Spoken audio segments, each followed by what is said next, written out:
যখন সবাই ঘুমিয়ে থাকে তখনই আমার দিন শুরু হয়। ভোর ৩টার ঠান্ডা বাতাস আর একটা দায়িত্ব, মানুষের দোকানে দুধ পৌঁছে দেওয়া।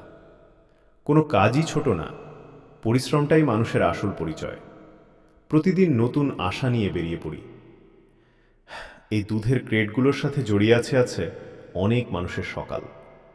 আমার কাজ শুধু ডেলিভারি না, সময় মতো সবার দোকানে পৌঁছে দেওয়া। ফাঁকা রাস্তা, ঠান্ডা হাওয়া, আর আমি আমার ডিউটিতে। জীবন যতই কঠিন হোক, থেমে থাকলে চলবে না। প্রতিদিন একই রাস্তা, তবুও প্রতিদিন নতুন একটা লড়াই। কারণ পরিবারের হাসির জন্য পরিশ্রম করতেই হয়। যখন সূর্য ওঠে তখন মনে হয় আজকের একটা দায়িত্ব শেষ। এভাবেই চলছে আমার জীবন, একজন সাধারণ ড্রাইভারের গল্প।